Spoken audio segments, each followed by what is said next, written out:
तर मित्रांनो, दुर्वा इलेक्ट्रिकल्सला 10 रूमच्या वायरिंगचं नवीन कॉन्ट्रॅक्ट भेटलं आहे. तर ते करण्यासाठी आज आम्ही घाटकोपरला आलो आहे. तर आता आम्ही इकडून साईटवरती चाललो आहे. तुम्ही बघू शकता, तुम्हाला जी ही बिल्डिंग दिसते समोर, हिच्यामध्ये 10 रूमची वायरिंग आपल्याला करायची आहे. तर हिचं अजून रिनोव्हेशन चालू आहे. आता 4 रूम रेडी आहेत, तर त्याची वायरिंग करायची आहे. तर तुम्ही बघू शकता, आम्ही आता गार्डनमध्ये बसलो आहे, कारण की गोडाऊनची जिथं मटेरियल आहे त्याची चावी आपल्याकडे अजून नाही आहे. तर जेव्हा चावी भेटेल तेव्हा आपण मटेरियल घेऊन साईटवरती काम चालू करणार आहे. तर तुम्ही बघू शकता, इथे काम चालू आहे.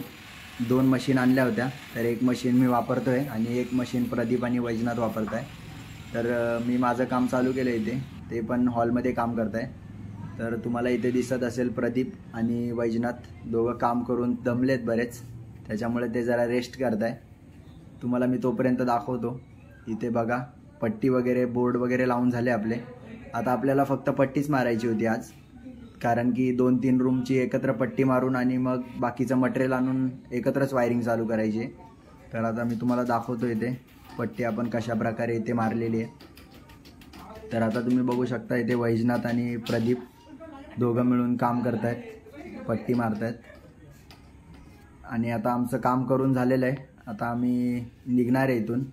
आता आम्ही पॅकअप करतोय. तर तुम्ही बघू शकता, सर्वजण निघायच्या तयारीतच आहेत. तर चला, बाय गाईज.